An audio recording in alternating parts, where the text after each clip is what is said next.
This program is brought to you by Emory University.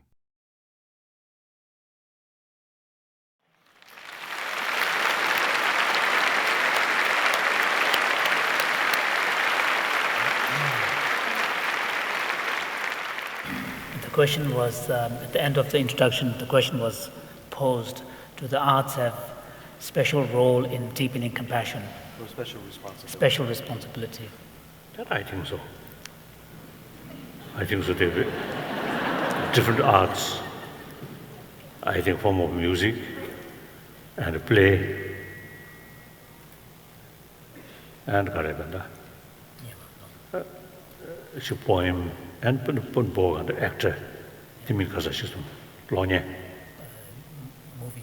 Oh, movie. Entertainment. Oh. Of course, all these. I think firstly, reach quite a large audience. And then secondly, it is one way to convey some message. So usually, now like film, this, and also I think music, almost looks like promoting violence, sex. Looks like that. The testing namij, testing namira. Often what happens is that these medium get used to promote some kind of immediate gratification, some kind of immediate distraction. So it's the same method, same profession. Medium. Medium. You see, aiming promotion of compassion or promotion of peace. I think many years ago, I think we discussed about that. As a film actor, you see, can make a significant contribution regarding promotion of human value, human wholeheartedness. So other musics and different sort of artistic, and also because of painting. Uh-huh. And after all these human activities, I think basically is meant for happy life. Maybe in particular circumstances, it's a certain, they utilize these things for harm other people. That also is possible. But basically, all these human creation meant for human happiness. So usually, people believe our happiness, satisfaction come from material value. Then all these also is aiming on that. Now, gradually, people realize that in order to achieve happiness in individual level, family level, community level, is the importance of our inner peace. So then these human activities can be aimed on that direction. So that I know. But beside that, I don't know. I have to add something here, which is interesting. I had this thought, I flew down here for this conference, and Geshe Lobsang was talking to me about this discussion he would like us to have on creativity. And it dawned on me, I've never heard a Tibetan word for creativity in the same way that we commonly use creativity. And I was talking to Jampa about it, and he was trying to find the word that is equivalent, and he couldn't come up with one. And I think it's an interesting thing in terms of this discussion. As we talk about creativity, I think it's quite different from a Tibetan's point of view. An illustration of this is a photo book that I did about 15 years ago. And it was on my Tibetan brothers and sisters. Many pictures of His Holiness were in this book. I was from Mongolia, Nepal, Bhutan, Ladakh, all over the diaspora, and black and white. And my own inclination is to shoot very low light, and figures are moving. So there's a blur, there's a sense of smudging of faces and bodies, kind of Goya-esque. Well, the very first show I had of this book was in Houston, and His Holiness was there, and reporters were kind of taking pictures and taking me around, and His Holiness called me over and pointed to one of them that had this beautiful blur that I liked so much, and he said, "Very bad, very bad." I said, "Something's wrong." Because from his point of view, if it doesn't represent exactly reality as it is, there's something lacking about it. And it's quite different from this kind of expressionistic point of view that we in the West kind of look at art. It has a more dreamlike aspect to it, our art. His Holiness is not looking to dreams, he's looking for clarity. I don't know if Your Holiness would like to respond to that.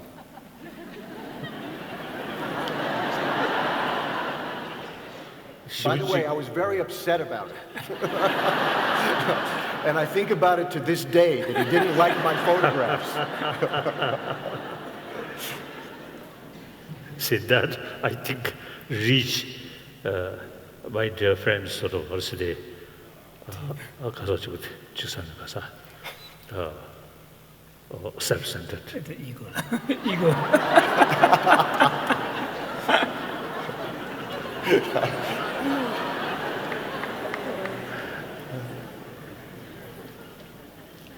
Of course, you see, from the Buddhist viewpoint, of course, things are relative. One same object, 100 people look different image. Sure. That's quite natural. I would like In other words, sorry. The creativity side. Just a short moment ago, you see, he mentioned no kasota clear. I mean, he found it difficult to carry exact meaning in Tibetan word. To find a one-to-one equivalence in Tibetan. There is one for one. No, we were just discussing Yeah. this. Yes. Thank you. I tend to agree with the need for clarity because as someone growing up in this very state, I was very aware from an early age that the black women, especially of Georgia, were not seen. And this included my own mother. And so in my art, which I learned to do, I learned to write. I took great pains to learn that so that I could describe the average woman of color so that people could actually see her. Because until you can see people, it is very difficult to feel compassion for them. They don't exist. It's very similar to the way we don't see the cows, the cattle, in the feedlots who make our dinners and our burgers. We don't see them, and therefore it's very difficult to feel compassion. And yet there are people who learn to write and take photographs and do all of the art that we need to help us to see. And once we see, for instance, that a cow is raised now to eat a food that it is not capable of digesting, really, to eat corn. Once we're able to see that, we can feel compassion. And that is the role of the artist. It's the role of the artist to do this.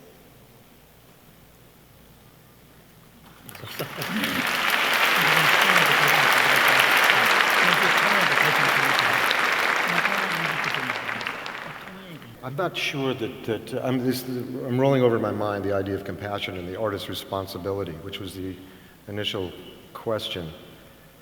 I think from my point of view, I would not be focusing on compassion. Certainly in my own Buddhist practice and and the clarity of my actions in the world are highly motivated.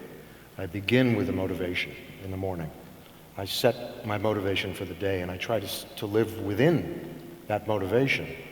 But as an artist, certainly, I mean, who would be the greatest dramatist? Shakespeare. Who has more blood and violence and craziness than Shakespeare? To tell the human story, certainly tell the story of violence and jealousy and envy and hatred. But to motivate, embodying that story and putting it in a context of meaning, so it is a benefit to people. I think it's larger than just compassion. It's mirroring life so that we can see ourselves. Now, the motivation clearly is one of altruism, that I do this in order to make my life meaningful and to release other sentient beings from pain and suffering. But within that context, I feel, and I think as a writer you must feel, certainly go into dark territories. It's necessary to go there. And probably the truer and deeper we go within an intelligent context, the greater epiphany that's possible to have in the viewer of a movie or a reader of a book.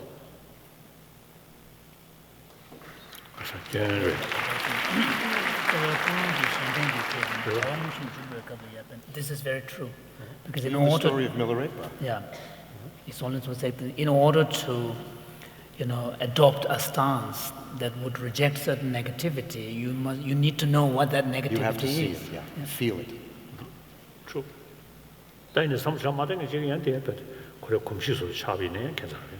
But however, there is a danger that on the receiving end, if people are not critically reflective enough, then these kind of images may tend to become normal. And then they take it for granted. But I think that's the context again. Now, quite often, you see people ask me the basic human nature, whether basic human nature is positive or negative. They believe basic human nature is negative. And also our future doomed, right? Doomed. So then I usually response, no. Basic human nature is gentleness. Our very life began because of that, within the atmosphere of human affection. So basically, we are potentially compassionate sort of creature, and of course, social animal. But you see, usually the people through newspaper, through television, all these bad things become the top news. So always you see and hear some murder, some sort of bully, or some sort of scandal, violence. People get the impression we human beings are bad, very negative, very nature is negative. So I usually telling in big city, millions of people there, the murder case we can count. That's the act of negative, negative emotion. But the other hand, the countless people, children getting affection, and older sort of family member usually is taken care by someone else. So the rule of kindness is much more wider. But that people take for granted. So these things are not news. The negative thing is really something struck in our mind. Because that not also suit our basic nature. Kindness take for granted. So if the really human nature is negative and violence are part of real human Unchanging nature. Nature, then we don't need any worry about the population increasing. Isn't it? I didn't hear the last sentence. Holiness's point is that then we don't need to worry about population increase. Yes. Oh. So if you see the nurture or affectionate sort of attitude less, then murder, killing bigger, then anyway, good, population remain limited.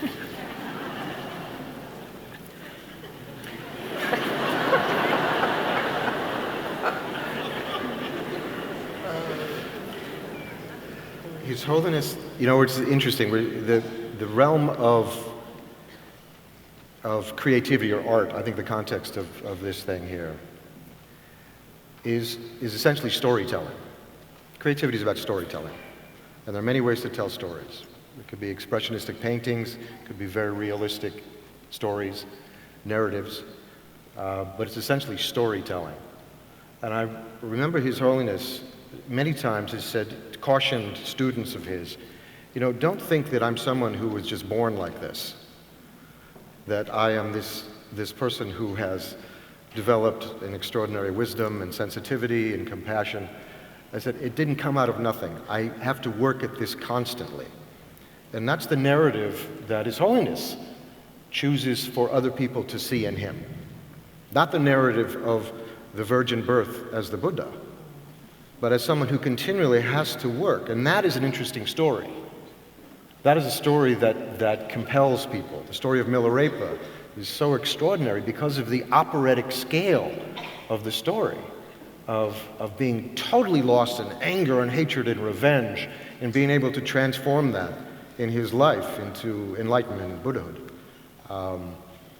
And I think that's the nature of what we're talking about here. Can creativity, in fact, is it required to be able to tell the story of Milarepa, that you yourself have calmed your heart and your mind, have opened yourself in such a way that real light comes out, but that light is not purely white light. It's all the colors of the spectrum are used in the story that engages our minds and our hearts in the telling.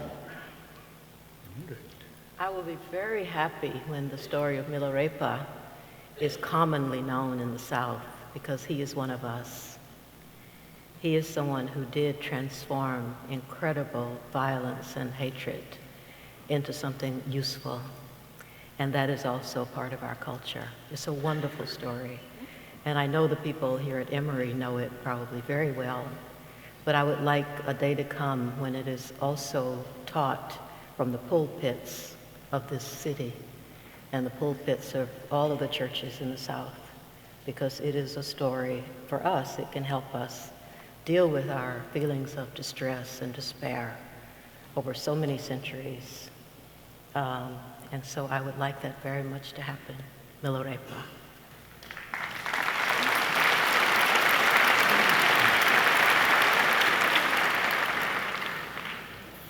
You know what I'm going to do, just to keep this going here? Geshe Lobsang is here somewhere. Geshe Lobsang, are you outside here? Anyhow, he gave me a list when we were talking about questions that might be interesting to people here. So I'm going to throw some of these out. Some of these are general, some of these are more specific. But here's the first question. In the West, there is a belief that creativity springs from torment. Retreatants sometimes hesitate to practice in the belief that becoming happy would eliminate their ability to create good art. They used to say this about therapy as well, remember that? Yes. You know, in the 50s and 60s, it was, you know, don't get any therapy, you won't be able to work anymore. In the East, on the other hand, great art springs from a place of balance. Now again, it's this idea of great art, may be very different in the East than in the West. So I think that's worthy of discussing. Great art springs from a place of balance. Can you comment on these divergent viewpoints? What is the role of inner torment or beauty in the creation of art? I will just say that I have discovered over many, many years of working and starting out feeling that I could only write poetry when I was sad. This was something I learned from Langston Hughes, who also felt that way. that great art does, in fact, or any art, comes because you are feeling some kind of sadness or torment. But as I have worked over the decades, creating, books and poems and all the things, I have become progressively happier. So, so I've come to see, and I actually talk to people about this, about how I can be writing about something that's incredibly trying and terrible, and weeping with just my empathy with the characters, and at the same time feeling incredibly happy, partly because I have been able to do it, and that this has been a great medicine for myself, which I think is very good for anyone, that if you keep at your craft with your vision of what it is you're trying to do in terms of arousing compassion and helping people develop insight and caring, there is just an incredible joy that arises, and so far it hasn't gone away. Yeah, I got to say, I've had the same feeling, but I think part of it is just getting older. That everything gets easier. That's good to hear. When you get there, Alice, you'll know. Well, it seems like I'm there, Richard. No, but I find that too. I mean, certainly when I started out as an actor, and I was playing a lot of crazy, lost young men, I certainly was coming from the same place myself. And I was happy with the work I was doing, because clearly I was living in the same universe as a lot of these crazy characters. And I'm sure that my practice and my having such an extraordinary role model in His Holiness, and the effect that has had on me has changed a lot in my life. I find that I can still access the dark places easy, and sometimes even easier now. I can get there easier and get out of it easier. If I'm playing a crazy part, even between takes, I can get out of that mindset of someone who's lost and suffering, whether it's violence, madness, psychosis, whatever it may be. It's easier to flip in and out, having a strong basis that I trust, which comes very much from a daily practice over many, many decades now. So my own experience is you can trust that.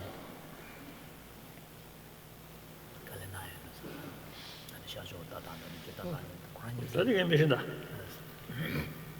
질러들이.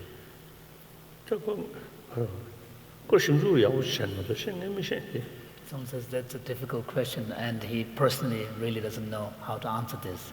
The contrast you point between the Eastern way of looking at art and the Western way of looking at art, and whether or not you need this personal torment to be the source of that. Well, let's start with how would His Holiness describe a great piece of art?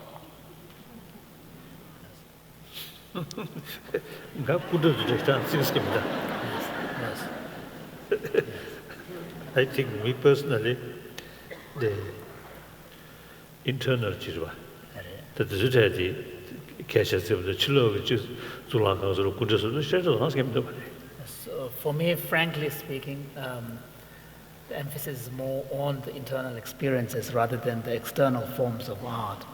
Whether it is architecture, a beautiful temple, or even statues. So I really, when some people ask me how old this statue, my answer always say I don't know. And also that you could Yes, and some people talk about the beauty of different forms of sculpting. He only says personally he's not that interested.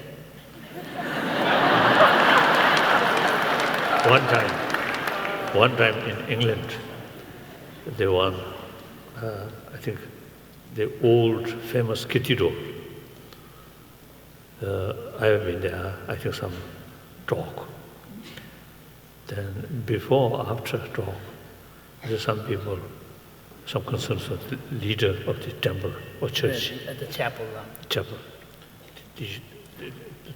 So He suggested maybe interesting to look take a around. look at the architectural style. Then I generally mentioned I have not much interest. Then perhaps he may disappointed. I He was think. disappointed. So I really don't know. But I think it's no, but I think it's interesting to just to follow up on this. I mean, the reality is that one is intended when one looks at religious art that you're not looking at the surface of it.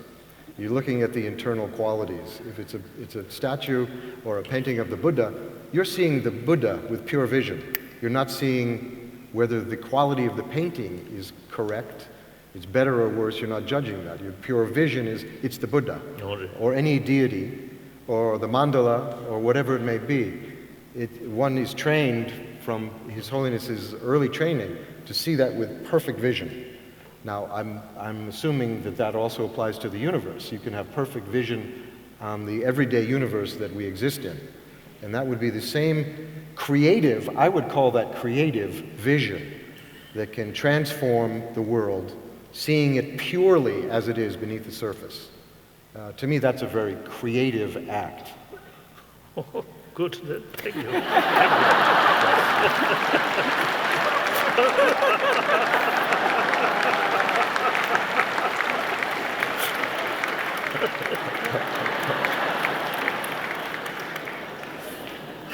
I would like to make a comment about Native American culture. It was very funny. And that is that when someone was very sick and they had exhausted pretty much their, help from healers, they would begin to make a basket. And we're speaking now of a woman, but it could be a man making something. But you make something, and you make this basket. And you make it, and as you make this basket, you become better and better because you're basically putting all of your emotion into this basket. And by the time the basket is completed, you're well again, and the basket is exquisite, and everybody who sees the basket feels everything you put into the basket. And that was their sense of art. And to a large degree, that is my sense of art. That when I look at a piece of art, it moves me if the soul of the creator is in it, if the spirit of the person is in it, and it's visible. It's almost as if you're looking at them. And in my art, just as Richard was saying, his guide is His Holiness, and it's a wonderful, His Holiness is a wonderful guide. The guide that I have respected and learned from my whole life is nature. And so when I look at art, there is a part of me that is always referring it again to the first masterpiece, which is nature, and whether it comes near to that kind of, not just perfection, but that kind of the love that we feel from nature, the grace that comes through a waterfall, for instance, or a moonrise or a sunset or a field of grasses. Is the art capable of arousing in me the same kind of gratitude and feeling of just passionate delight that I am an earthling and this is what surrounds me?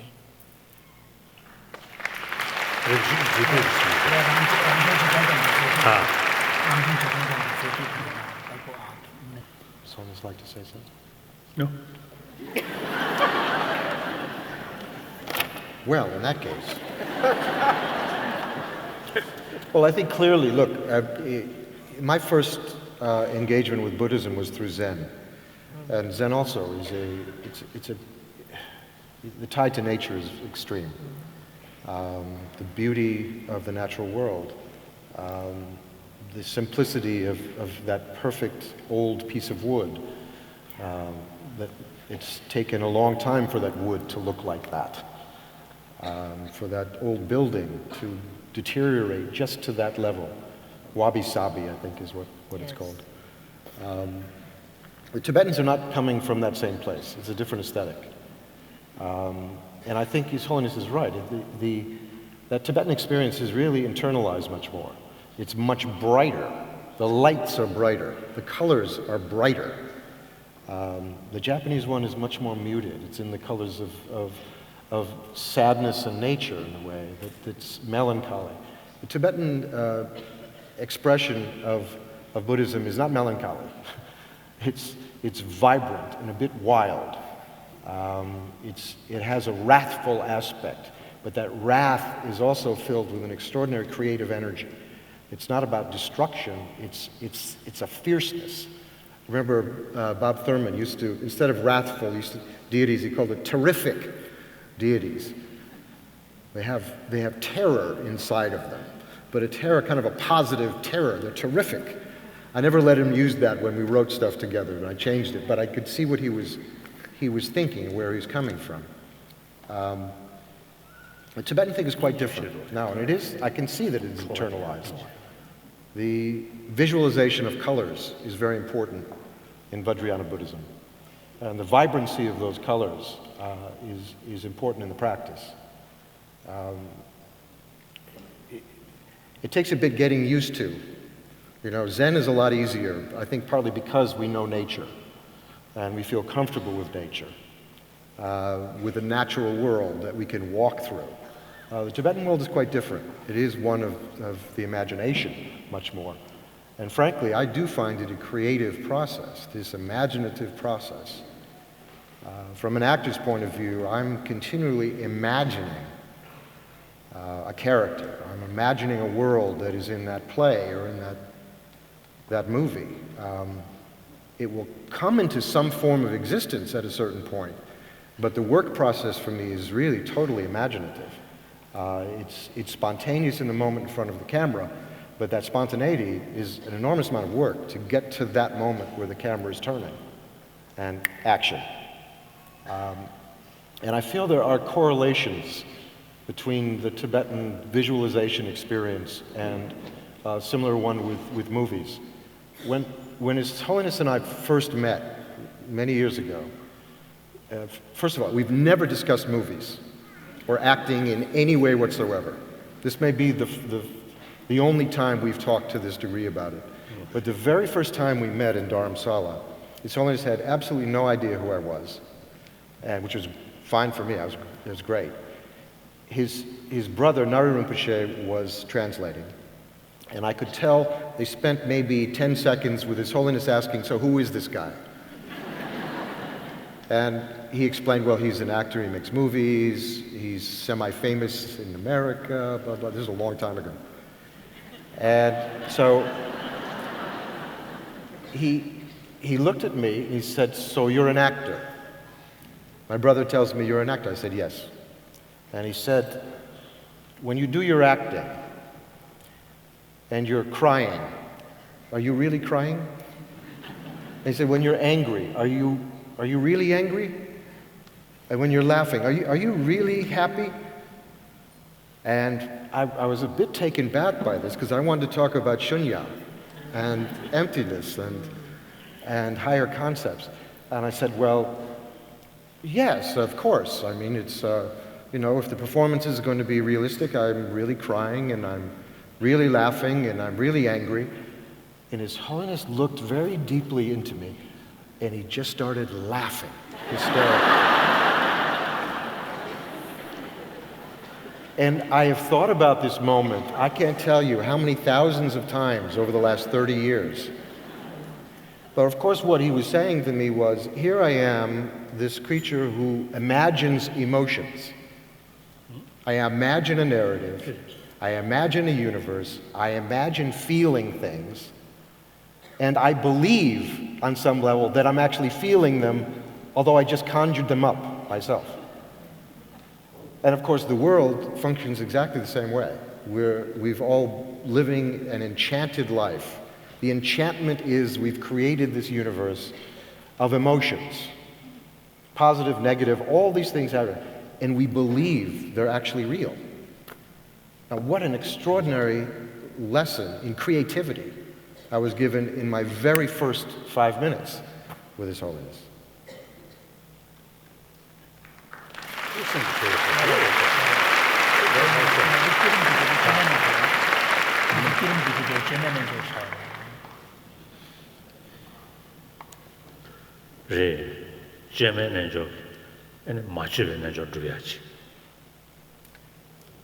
In fact, Richard, you referred to the Tibetan Vajrayana practice, and Vajrayana practice speaks of what is called the yoga of imaginative level yoga, or we call it the generation stage or creation stage yoga, and then uncreated or spontaneous level of yoga. So there is a role for imagination as well.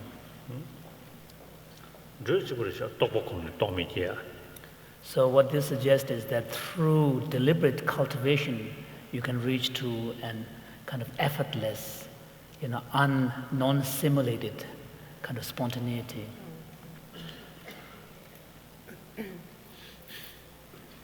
I'd like to second that emotion. Because what I found when I started meditating regularly, and it was just the most astonishing thing to me, I found that entire worlds, that some of them actually became my fictional worlds, developed spontaneously. And they came with all of their emotion, all of their imaginative qualities. They came complete. And I had friends, I have a wonderful friend and teacher, Jack Cornfield in California, who said, well, those are just stages. And you actually go through them and you get somewhere else. And to some degree that is true, but I said to him then, I said, well, perhaps they were stages, but I've certainly written a lot of good novels out of them. So I think that is very true, that there is a way in which in the purity and the clarity of sitting, there arises this ability to spontaneously feel very deeply and very, very sweetly in a way, the emotions that arise. And even though you don't cling to them, as you know, the meditators in the audience, you don't cling to them or try to keep them in any way. It is refreshing to have that spontaneity of emotion and of insight.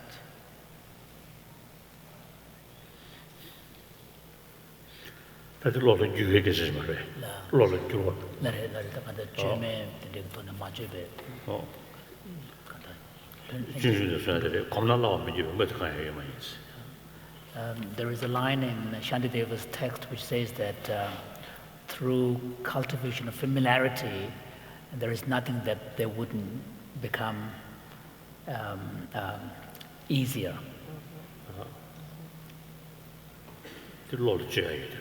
So which shows that how the mind can change, the thoughts can change.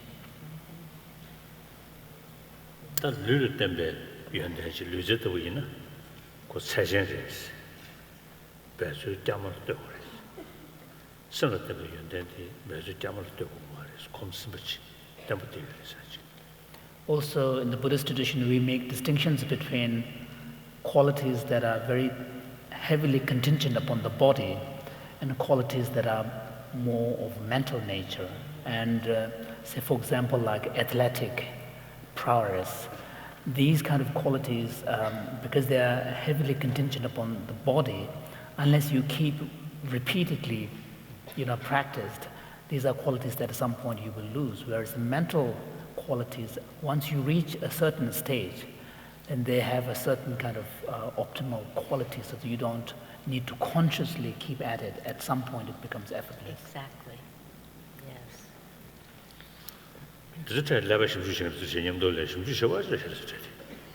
By the way, these are things that probably brain researchers, the neuroscientists should take a look at. Yes.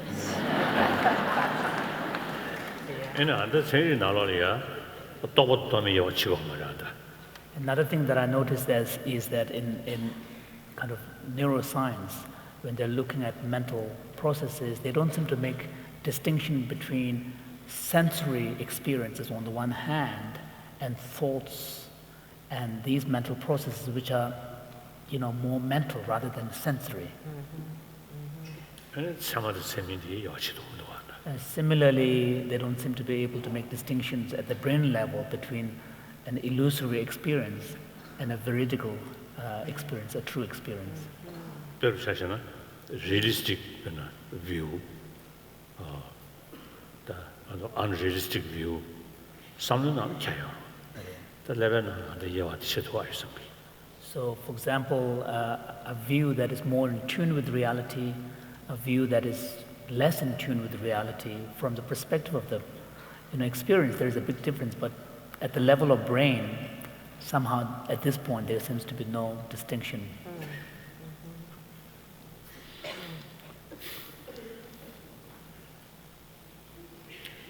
There's another question here that might be one for us to dive into. What role do you think the ego plays in art? Is it beneficial or detrimental? But I could say the same about Buddhist practice. What is a healthy ego that can create art, but also creates good practice and genuine experiences?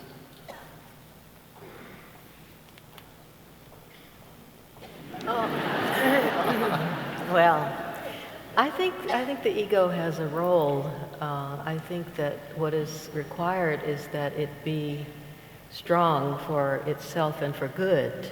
And so you do have to have that sense of, if I have prepared myself well enough, if I have meditated, I have taken my walks, I have expressed my kindness, and I have been as good as I possibly could be, then of course I can do this.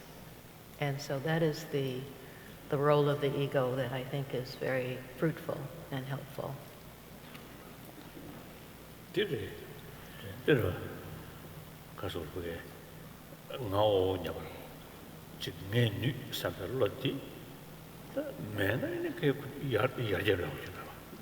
is very true, because in fact at the fundamental level, if you don't have the sense of I am, the thought of me, and also that I can, then there wouldn't be much movement to begin with.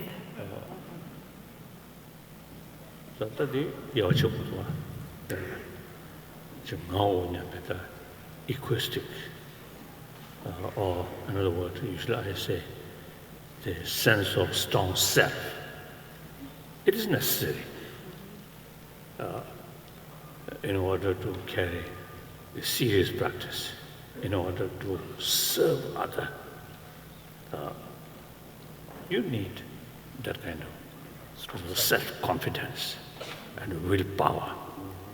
All these sort of forces, mental forces, based on a sense of strong self. But then another sort of sense of strong self, which create big sort of division, I and they. And then, in order to gain some benefit to that I, there's no hesitation to harm other, cheating other, bully other. That sense of strong self is negative. So look correct on it, go look at all. She ninja the jelly, then now never logic shukshin buchita. Yeah, the members are together, the didn't taking it. The look correct then,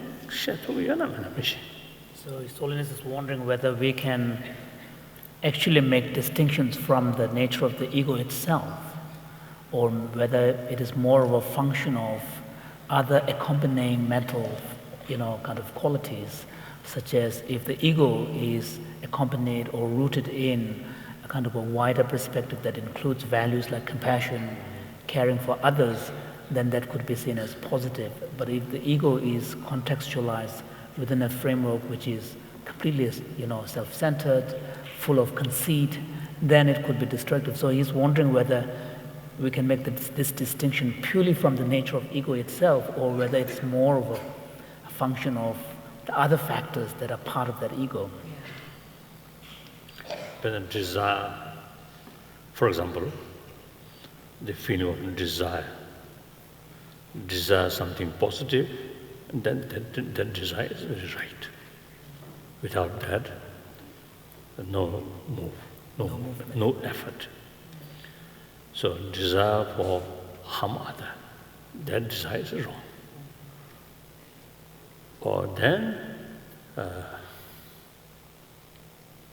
we need, of course, mentally we can say, we can make a distinction, attachment and desire, or attachment, compassion, affection.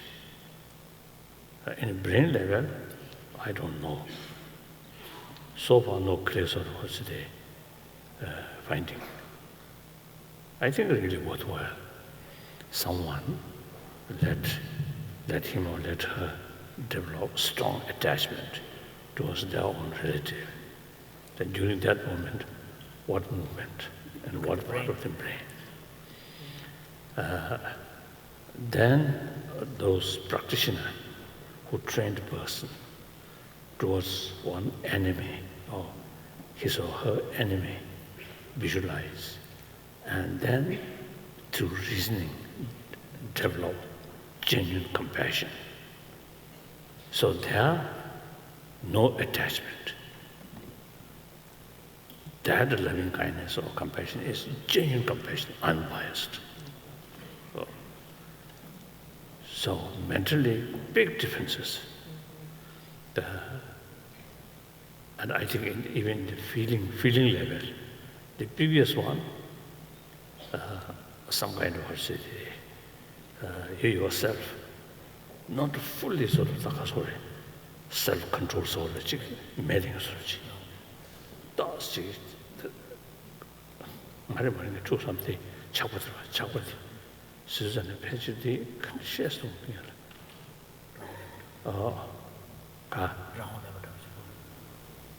since I think less of independence, the strong attachment leads to you.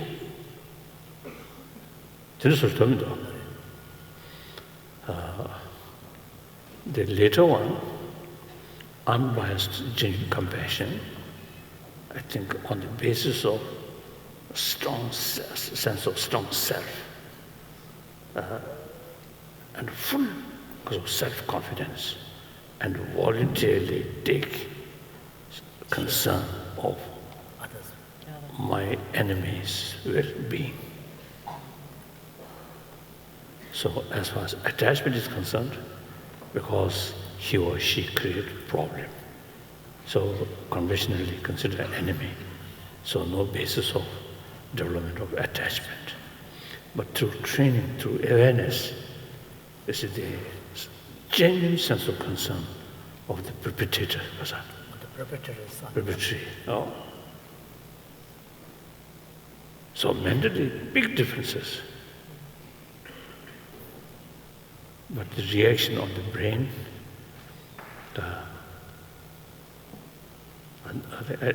because of that, I think eventually we can because of that, examine these things, investigate these things. Oh, it's something very interesting. So I'm just waiting. Another 1 year, 2 years, 3 years, they may find some answer. So Holiness's point is that if you compare the emotions of attachment versus a true compassion for a stranger or a difficult person, at the experiential level, there seems to be a real qualitative difference between these two mental states. But he feels that, for example, in the case of attachment, there is a kind of an element of loss of freedom, because in some sense, loss of freedom, because you're being kind of pulled away. Whereas in the case of a deliberate cultivation of compassion, there is a freedom on you, because it's a voluntary response that you're doing. But since using reasons, so you yourself some kind of commanding. In some sense, you're in control.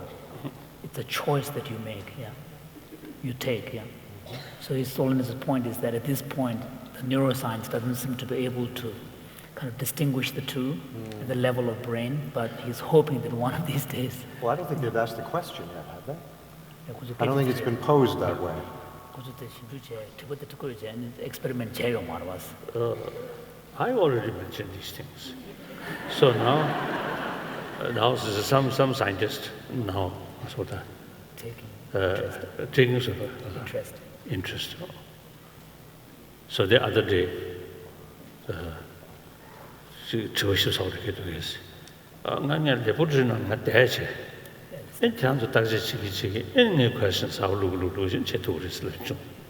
So how to time it is. So this was the other day at Stanford, right? Yes, Stanford. Yeah, at Stanford University, as part of a conversation with scientists, they were asking if His Holiness had, could make some very detailed, comments on a particular presentation they made, and His Holiness, it was related to investigation, related to how to investigate, how to do these kind of experiments.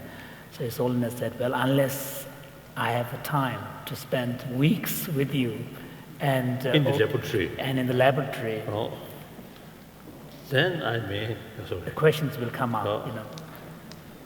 So it is.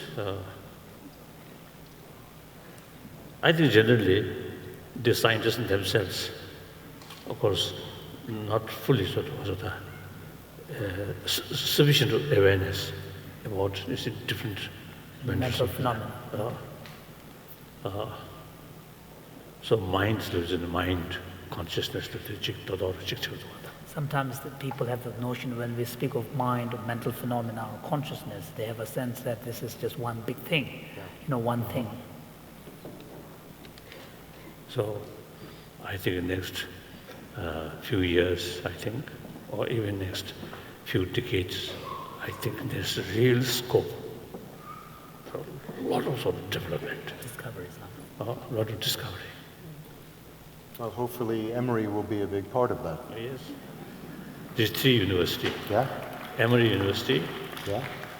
Massachusetts, or Wisconsin University, Stanford University. These 3 universities, as far as I know, these 3 universities within their academic sort of body, some special research group there. So it is very interesting, very good. So hopefully, eventually some other institution also may take interest in this field. In this field. It is really very important. I think in the material field, I think science really brought a lot of knowledge, and accordingly utilize this knowledge and bring some benefit. Now, inner science is concerned, not yet developed that stand, just the start. So a lot of problems which we are facing is not due to lack of material development, but lack of inner development. That's clear. A lot of problems which we are facing. Of course, nature disaster, these no direct link. But other violence, corruption, injustice, all these ultimately is due to our own emotions creation. So a lot of problems which we are facing is actually our own creation. So in that respect, we cannot find answer or remedy for material development. Purely from outside. We must from within. I agree.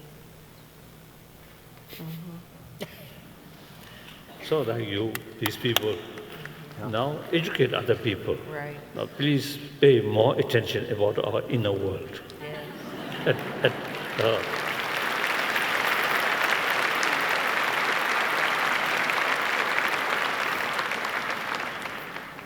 Because ordinary people, to ordinary people, If I say, then they feel, oh, naturally Dalai Lama is Buddhist.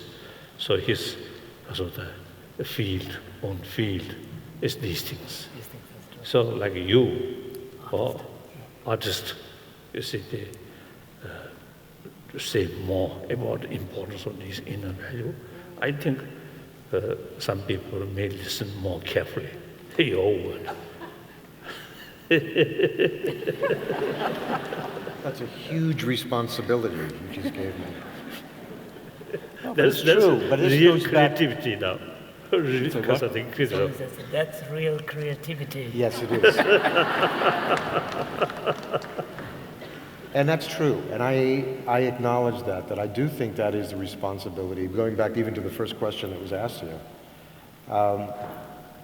I think at a personal level, yes, it is a responsibility. I think it's an aspect of Buddhism that I embraced early on, is that we are responsible for our world. We're responsible for our experiences. Ultimately, we're responsible for our relationships and other people as well, if we take that on as our motivation. I think there is a balance, that is clear in terms of our healthy ego and balanced with our responsibilities in the world. When we say, I will release all sentient beings from pain, who is the I that will release all sentient beings from pain? And that is a healthy ego that's filled with confidence, that's filled with yes, that's filled with positive impulses and a belief that you can actually do it. I remember years ago I asked His Holiness, I was feeling particularly tired because I'd been following him for about a week. And no one can stay up with His Holiness. It's impossible. And I said, can I stop now? And he said, yes, when I stop, you can stop. But his responsibility is all the beings and all the universes throughout time. So that responsibility never ends. And I think on that level, we're basically all on that mission. We're here until everyone is released. All of our brothers and sisters. Now, from the unified theory of Buddhism, we're so deeply interconnected that there's ultimately no difference between I and you. And as that vision gets larger, our hearts gets larger, that when we say I, the I really does include everyone. It's kind of a magical moment that I think we can all look forward to when that's really there in a spontaneous, solid way. I, and immediately it's the whole universe in the most positive, healthy, enlightened way. As an artist, I think we do the best we can to tell the stories that we think are meaningful, we believe are meaningful, we rationally believe are meaningful, and will be healthy food for the universe. It doesn't always turn out that way, but I think we can at least motivate that I will begin this project thinking, feeling, believing, giving the best of myself so that it will be of value to my fellow human beings. And I think that's the best that we can do before enlightenment, is have an honest motivation and follow it to the best of our abilities. I think that's the healthy ego part of it. To make the honest commitment, to work to the best of your abilities, to accept the failure too, which inevitably will happen, but to continue on knowing that ultimately you will achieve the goal.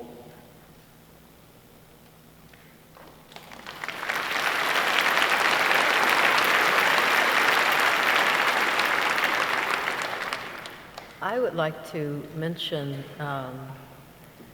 something that often comes to me. It's like, why do I like Buddhism so much? I never claimed to be a Buddhist, but I do love it as a philosophy and because it feels right to me.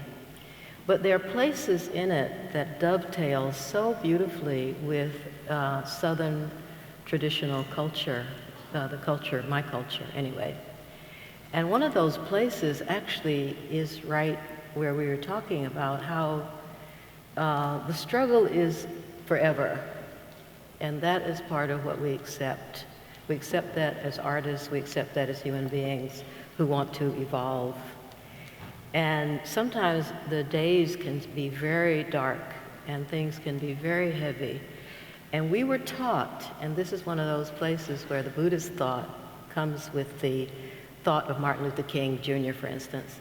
And that is that there has to be, and you must learn to have joy in the struggle. And that joy in the struggle is that moment of acceptance. You know, where Zorba, the Greek, said, you accept the full catastrophe. That is what we have in life. We have the full catastrophe. Everything is happening. Everything is going on. And we accept that. It is what is. And we work with that. And we know there's no end. You know, we know that this theory, for instance, that every 4 years you get a new leader and things are going to change completely. That is not happening. So, you know, we have to see that, okay, it's not. I mean, some things are changing, some things are not changing. But it is our direction that has to remain, the direction that we take, and that understanding that this is our lot in life as human beings who care, that we will just be doing this work forever. And there is no joy sort of at the end of it. You know, we used to think traditionally in this culture, because we were brought up as Christians, that your joy came after you died, when you went to heaven. Well, some of us saw through that very early, and we had no interest in doing that.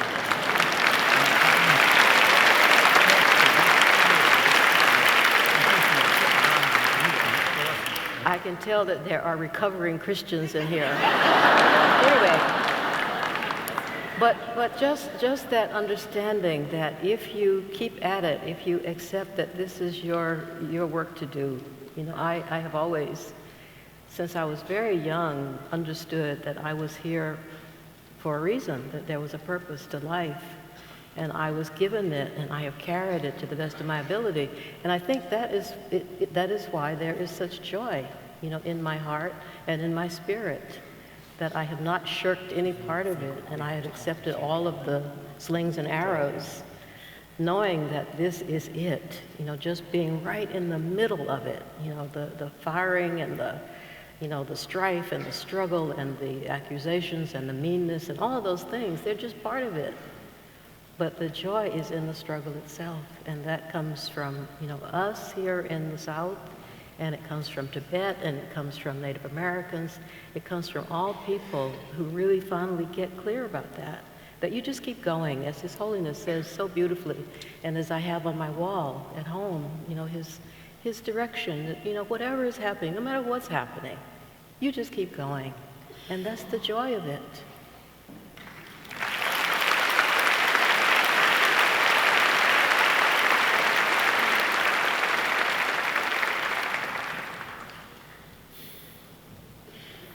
Did the Mola Sari? What's that? Was a rebellion, she Junia, language chat to Sadia, What you said is very, very true. In fact, there is a Tibetan saying that if a rope gets cut 9 times, tied up 9 times. Good. So, of course, at the beginning, we have to think very carefully without mixing with emotion. We must sort of look, you know, investigate objectively whether that can achieve or not. Under particular circumstances, whether I can achieve or not. That's important. Then, from various angles, try to see the reality. Then say 80%, 90% possibility to achieve. Then start effort. Some obstacle come. Again effort, again effort. If right from the beginning our efforts start unrealistically, then waste of effort. Waste of The effort becomes wasted, yeah. So the usual yore, some of them some so some to the dance. Some in failure chavina, Monduji the chavi of failure group, and the new race. And two tomorrow the Tanda Santa, and Dasha the Kuchuchi, to surgeon, and Tajan Loris. Again, it's Shantideva who tells us that when you are about to embark on something important journey, you really have to, think very critically and carefully whether this is something that is for you or not. And so therefore, this kind of initial critical kind of evaluation is very important. But once you have made up your mind, then you should pursue it with that, with determination. Because otherwise, if you embark upon certain things without any real clarity or thought, and then you start this thing or that thing, then you leave a trail of unfinished things.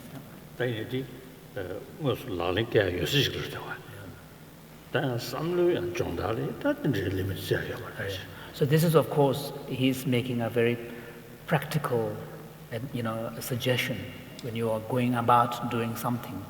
But in terms of vision and kind of your training of mind, then of course, someone can be very, very idealistic. The vision can be very vast. So,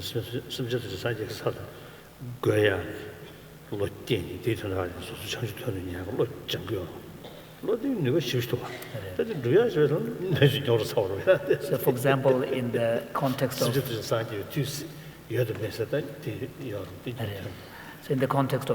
to give an example, in the context of Buddhist practice, on a daily basis, Buddhist practitioners reaffirm the aspiration to seek Buddhahood for the benefit of all beings. Now, if you ask, to lead all beings to full awakening, now that's the kind of, reaffirmation of the aspiration you make on a daily basis. But then if you... For mental training, very useful. And also, you see, taking and give. That also very, very helpful. But in reality... Now, if you then try to assess that at the kind of practical, realistic level, then of course, achievement of realization of Buddhahood for all beings is quite a tall order. Maybe one. Maybe one only. Yeah.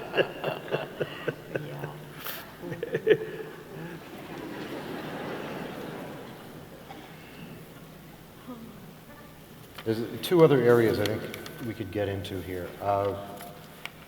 Your Holiness, just a few days ago during your visit here, you said that when freedom is suppressed politically, creativity is also suppressed. That would seem to hold for inner freedom also. Does spirituality create the inner freedom that allows for a fuller expression of creativity? I would say that the inner spirit, the freedom of the spirit, if your spirit is free, even though there is incredible repression, there is the possibility of creating very alive and useful work. And I say this having been visiting over the last couple of years places of great repression, like Burma, Myanmar, for instance, or Gaza, where people have so little outer freedom, but many of them are developing a fierce inner freedom that is leading to all kinds of creativity, mental creativity mostly, because often you can't even manifest anything except through your expressions. And so these expressions are often in poetry, or they're just in ways of thinking and of imagining a future or a different way. But yes, I think that the liberation of the inner self, that space is huge. It's huge and it's indomitable.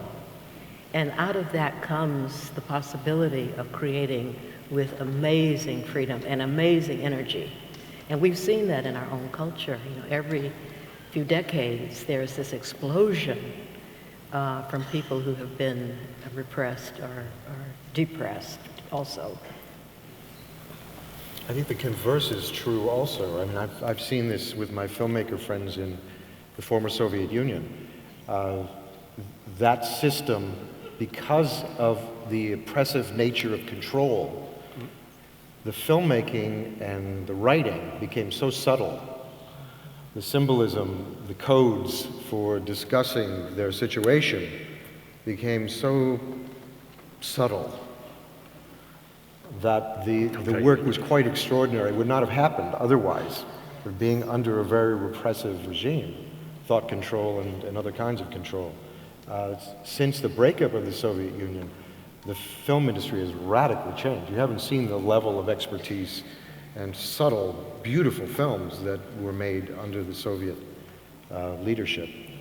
And that's a strange dichotomy that I wish was not true, but I think it bears reality. Very interesting. I think also, Your Holiness, I've talked to many monks and nuns who lived through the worst of the times in Tibet and spent 20 years, plus years, tortured every day in Chinese prisons in Tibet.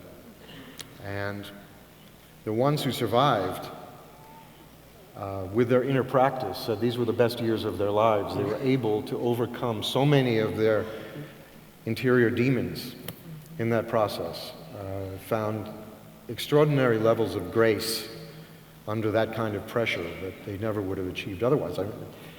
Survivors of the Holocaust, the ones who have really survived, are extraordinary, soulful human beings, way beyond what I could achieve. Our Palestinian friends, I've met many there the same way. They've achieved extraordinary things because of the pressure. But they were perhaps extraordinary beings to begin with. Many did not survive. But I think, again, that's a dichotomy, that every situation is a possibility for transcendence. I would just like to make a comment, because I just have to. I was just recently in South Africa, and they took us to Robben Island, where Nelson Mandela spent 27 plus years.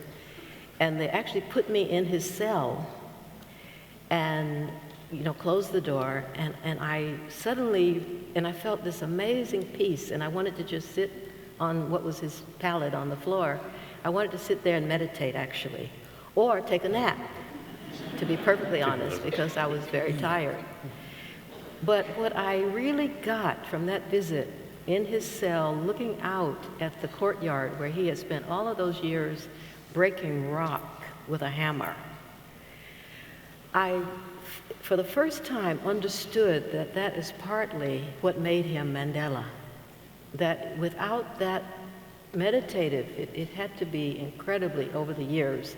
And this takes nothing away from the brutality of the guards, the horrible food, not seeing his family, all of those things, the threats of death and of being imprisoned for several lifetimes.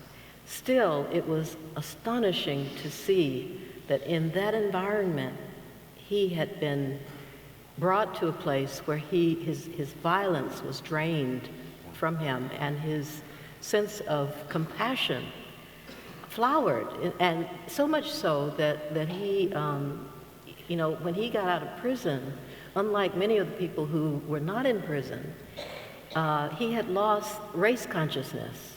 He was actually friendly with his guards. Mm-hmm. And this is part of what can happen when there is the inner development that meditation is so good for. I mean, whether you call it Buddhist meditation or, just going inner and sitting with yourself. But this release into the larger environment, of life, and the acceptance of it, and the ability to actually be with people at a level that is very human, very human and very playful. His Holiness has it to such a great degree. This ease with just simple being. And that is what, with Nelson Mandela, is so captivating, that this man suffered so much, and yet he came out of this experience a larger and more engaging and down to earth and funny and actually really cute person.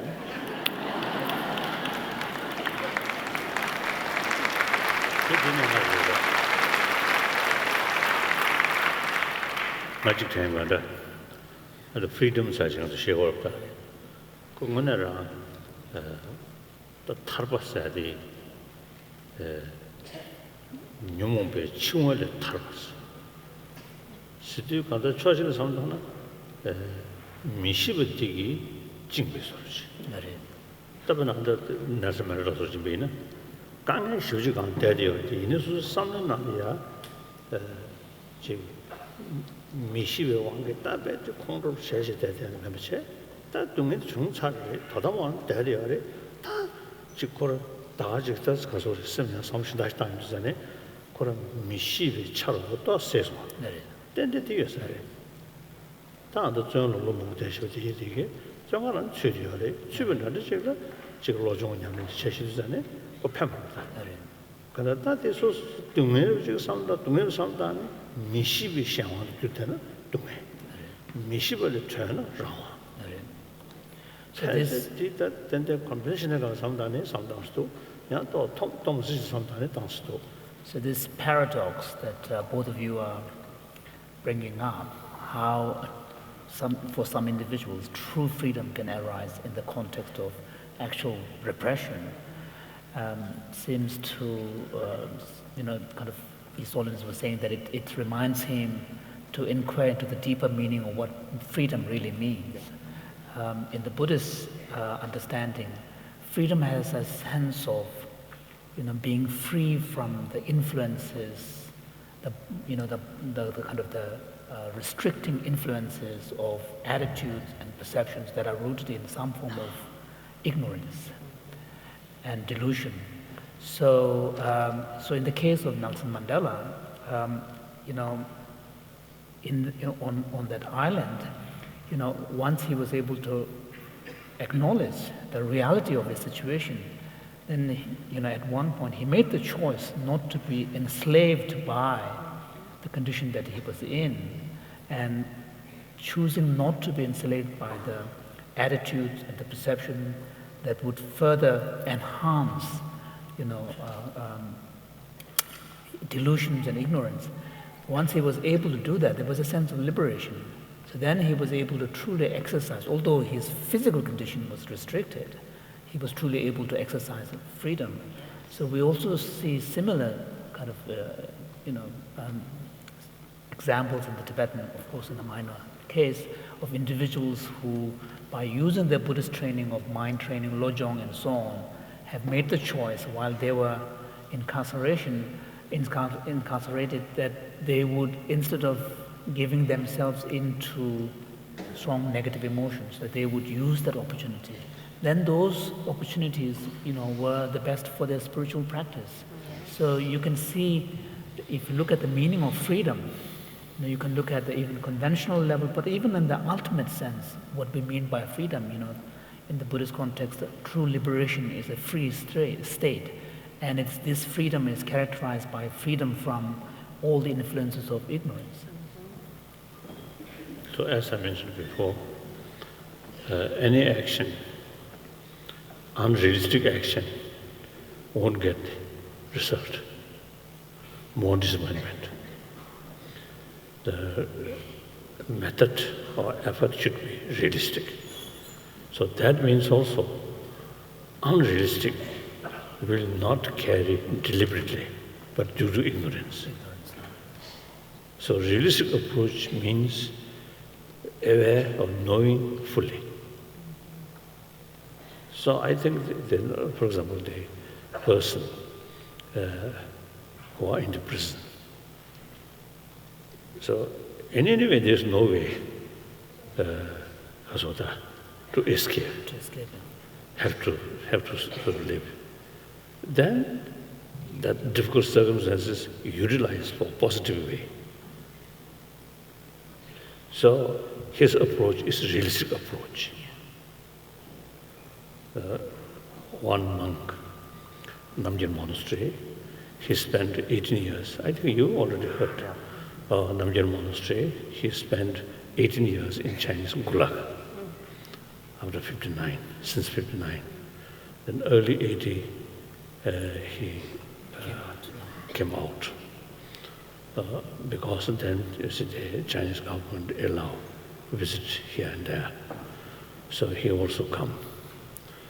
Since we know each other before 1959. And then I asked, we sort of chat, some casual talk. Then he mentioned during 18 years, there's a few occasions he really faced some danger. And I thought maybe danger on his life. And what kind of danger? I asked him. He mentioned danger of losing compassion towards Chinese. Yes. Yes. So you see, that's his sort of awareness. So some kind of enlightened sort of attitude. Exactly. So keep his peace of mind.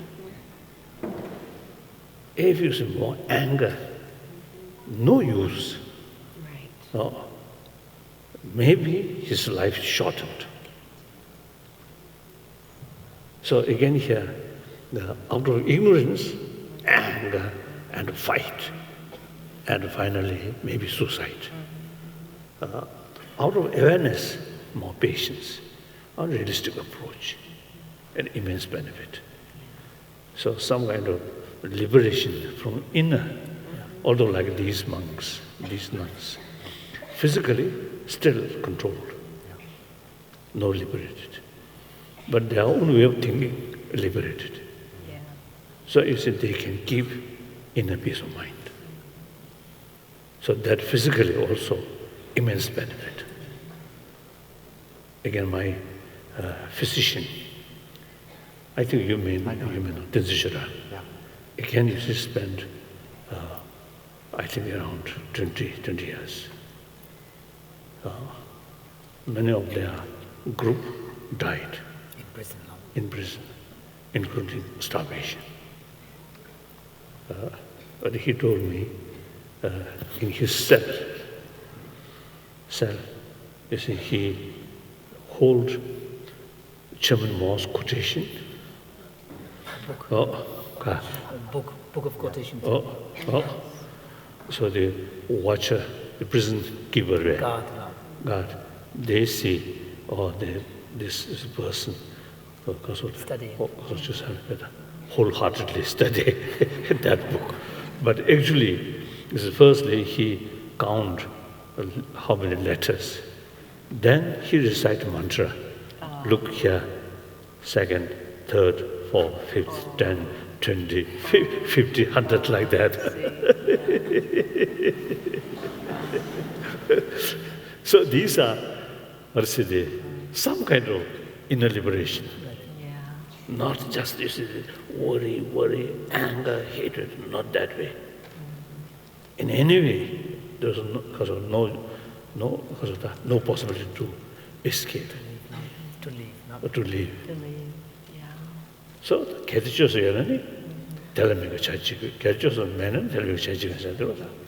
So these people truly practice what Shantideva advises, which is that if the situation is such that there is no resolution possible, then if the situation is such that if there is a resolution that is possible, then there is no need to be overwhelmed by worry. If the situation is such that there is no resolution, there is no way out, then there is no point in being overwhelmed by worry. Exactly. Beautiful. There was a teacher I met years ago, I think in Dharamsala, and he told me this story. He had also spent decades in prison, and it was struggle sessions after struggle sessions and tortures, and his jailers would pee on him almost every day. It was just, every day was abuse. And when things began to change a little bit in the 1980s, the same jailers who had been peeing on him, the very next day asked for teachings. And he spent the rest of his time in prison giving teachings to the guards who had been abusing him for the 20 years before that. And from a full open heart.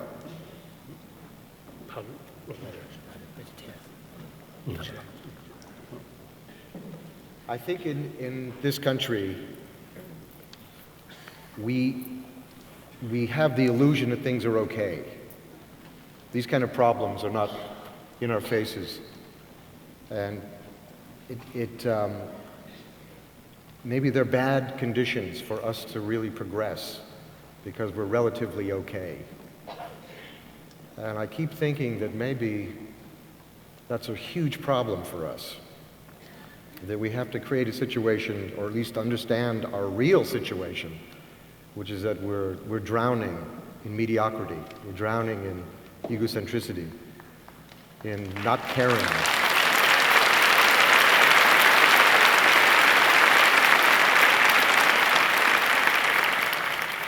You know, I came of age in the 60s, and we had an enormous impact on the world. We screwed up, didn't last very long, but in that moment, we were a major force, and I don't think since then that the college students or the young people in America have assumed that kind of responsibility. Especially now, with 2 wars going on, the kind of economic wars that are brewing around the world. I think this is really the time that we have to engage.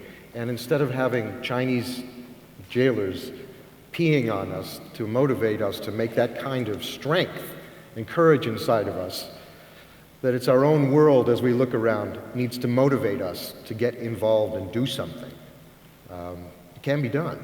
You know, the energy, the intelligence, the wisdom, the pure energy that is America can have an enormous effect now if we don't get stuck, you know, of the supposed leaders that we have now, and the next 2 years of supposed leaders we're going to be stuck with.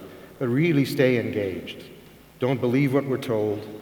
Start to band together and make plans to really change things in a way that really are meaningful for all of us.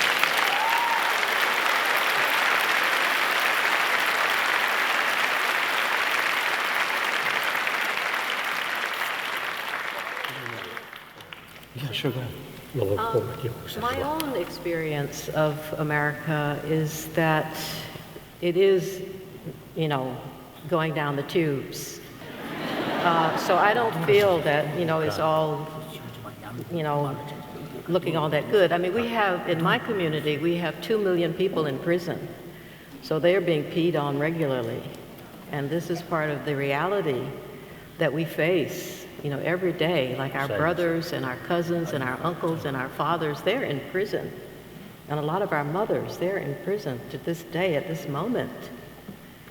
You know, and it's reflected, that kind of decapitation of a culture is reflected as well in the actual landscape, because they're decapitating mountains.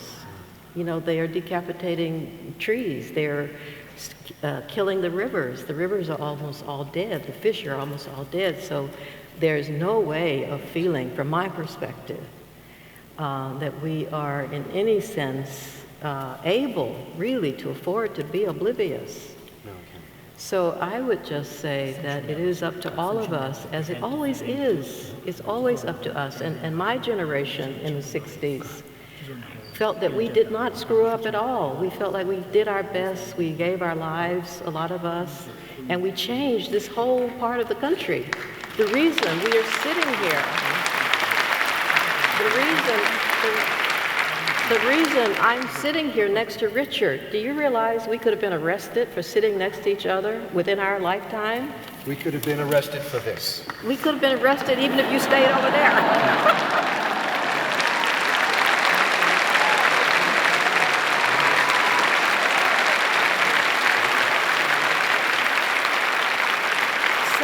So to quote His Holiness with all of my heart, and I just so love this because it's just it's the simplicity of it, the heart of it. You know, just keep going. You know, just believe that your direction, if it's in the benefit, for the benefit of everyone, you know, just keep going. And that is what we have. That is what we can offer, you know, our energy to keep that movement moving.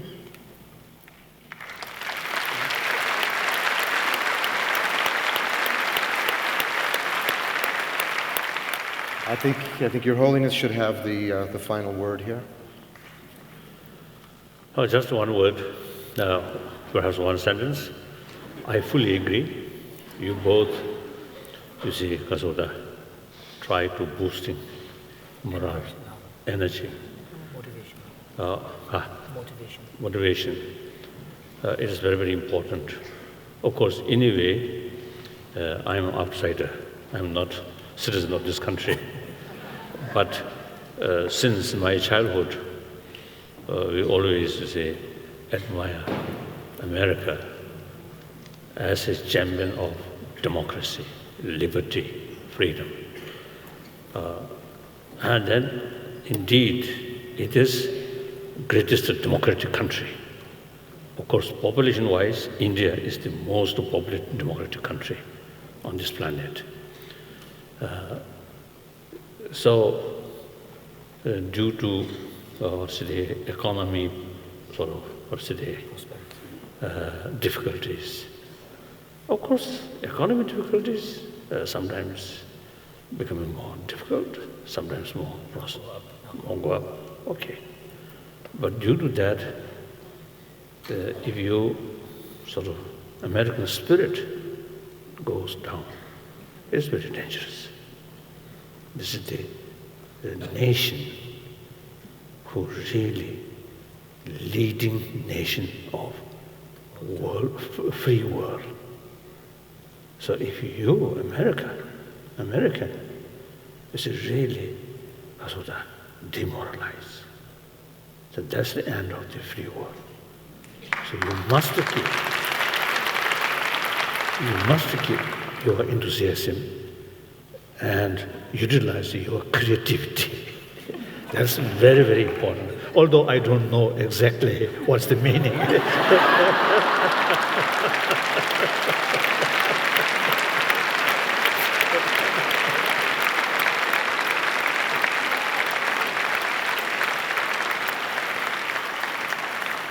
So, naturally, not only human being, even animal loves freedom. Yes. So, this nation sort of struggle or keep your spirit, democracy, liberty, individual freedom, the high profile, the rest of the world look at you, follow you. That's very important. Thank you. I think we want you to sit down.